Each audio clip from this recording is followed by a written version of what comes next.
બનાસકાંઠા લોકસભાના ઉમેદવાર માટે અનેકો નામો ચર્ચામાં વહેતા થયા હતા। જોકે ગત રોજ દિલ્હીમાં બીજેપી પાર્ટી હેડક્વાર્ટર ખાતે મહત્વપૂર્ણ પ્રેસ કોન્ફરન્સ દરમિયાન આ જાહેરાત કરવામાં આવી હતી, જેમાં ભારતીય જનતા પાર્ટી દ્વારા પ્રથમ યાદીમાં 195 ઉમેદવાર જાહેર કરવામાં આવ્યા હતા। બનાસકાંઠા લોકસભાના ઉમેદવાર રેખાબેન ચૌધરીનું નામ જાહેર થતાં તેમના સમર્થકોમાં ભારે ઉત્સાહ જોવા મળી રહ્યો છે।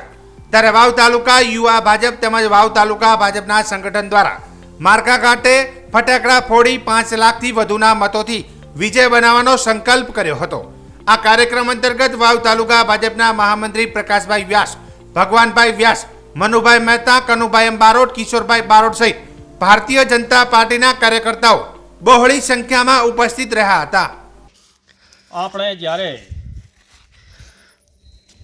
સંસદની ચૂંટણીઓ આવી રહી છે ત્યારે આપણા બનાસકાંઠા જિલ્લાના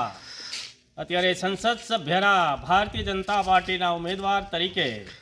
ડૉક્ટર રેખાબેન ચૌધરીની ટિકિટ જાહેર થતાં આખા બનાસકાંઠા જિલ્લા ભારતીય જનતા પાર્ટીના કાર્યકર્તામાં એક અલગ પ્રકારનો અનેરો ઉત્સાહ, આનંદ દરેક કાર્યકર્તામાં પ્રસરી ગયો છે। ત્યારે બધા જ બનાસકાંઠા જિલ્લાના ભારતીય જનતા પાર્ટીના કાર્યકર્તાઓ બધા તન મન ધનથી રેખાબેન ચૌધરીને જીતાડવા માટે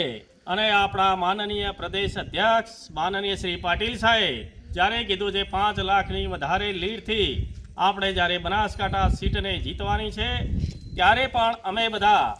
અત્યારે વાવ તાલુકા ભારતીય જનતા પાર્ટીના કાર્યકર્તાઓએ અહીં એક અનેરો આનંદ, ઉત્સાહ અને અહીં આવીને ફટાકડા ફૂટી માળકા ગામમાં અમે બહુ ઉત્સાહથી અત્યારે આનંદથી આ ભારતીય જનતા પાર્ટી જે ટિકિટ મળી છે એનો આનંદ અમે બધાએ અત્યારે વાવ તાલુકા ભારતીય જનતા પાર્ટીના કાર્યકર્તાએ ખૂબ ઉત્સાહથી આનંદ વ્યક્ત કર્યો છે।